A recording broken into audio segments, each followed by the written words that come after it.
and my next guest is Michael Saltsman of the Employment Policy Institute to talk about a new proposal from Democrats that would raise the minimum wage by 35%. Welcome, Mr. Saltsman. Hey, thanks for having me. So let's get this straight. Unemployment is already above 8%. Higher if you want to count people who are underemployed or who have stopped looking for work. And Democrats want to give employers even more incentives not to hire people? That's exactly right. You know, what's a little scary is that the teen unemployment rate, which actually rose last month to 23.8%, you know, is even more indicative, I think, of the harm a bill like this could cause. I mean, when employers' labor costs went up 40% between 2007 and 2009, you had over 100,000 teens lose their jobs, and so I think this would just wreak even more damage on the labor market for less skilled and less experienced employees. But proponents, Mr. Saltsman, argue that this is an anti-poverty measure, that this lifts people who are in the bottom up. That's what minimum wage laws do. What's your response to that argument? Well, you know, the data doesn't really bear it out. I mean, there were a lot of states, 28 states actually, that raised their minimum wage between 2003 and 2007, and they didn't see any associated reduction in poverty. One of the reasons was that it wasn't very well targeted. A lot of the people who benefited were, say, teens living in a middle-class family, or it might have been second earners. Unfortunately, a lot of the folks who are living in poverty right now are there because they don't work, and so a minimum wage increase isn't going to help them. In fact, it's just going to create another burden, or another barrier, rather, for them to get a job in the first place. Wait, so you're saying the typical minimum wage earner is not the breadwinner for a family of four?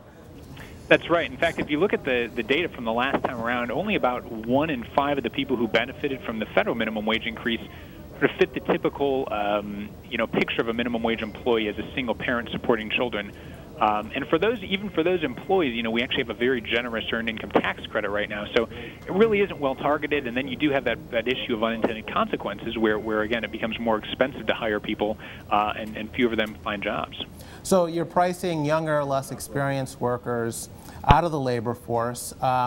This is as much about the people who never get hired at all as opposed to just about the people who already have jobs.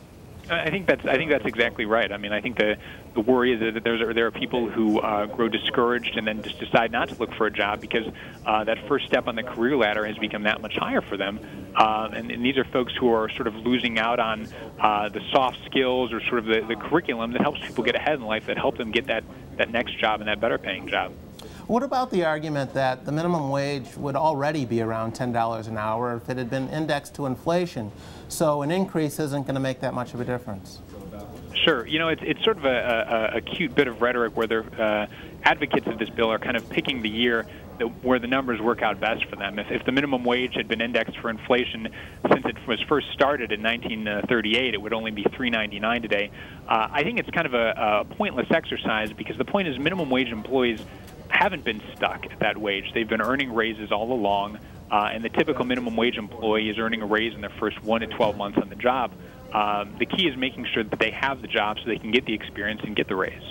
We see these astronomical teen unemployment rates, particularly among minority teens. Do you think it would be helpful to at least put in place some sort of sub-minimum wage law for that demographic?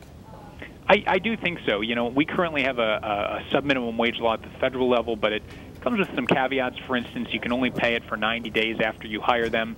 I do think relaxing some of those restrictions and just allowing teens to come in at a lower wage and sort of work their way up, I think it makes a lot of sense because we'd rather have them in the workforce than have them at home. This is part of a bill that Senator Tom Harkin has put together, and I'm just curious to know who in Washington is pushing for this? Are these labor groups?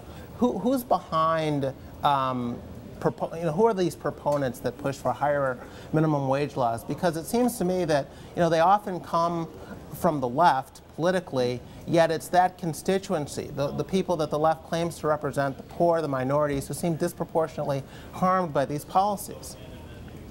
Well, the people who are pushing it are exactly who you would suspect. It's a lot of advocacy groups. In fact, many of them had press releases out and statements out supporting the bill before it had even been introduced today. That includes the Center for American Progress. the National Employment Law Project, the National Partnership for Women and Families.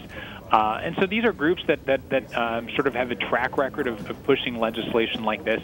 But I think you're right. I mean, I think the evidence shows that the consequences do outweigh the benefits here, and that regardless of whether this makes good political sense in an election year, that it makes a lot more sense for the young people who are actually looking for jobs to just be able to get that job at a lower wage and work their way up.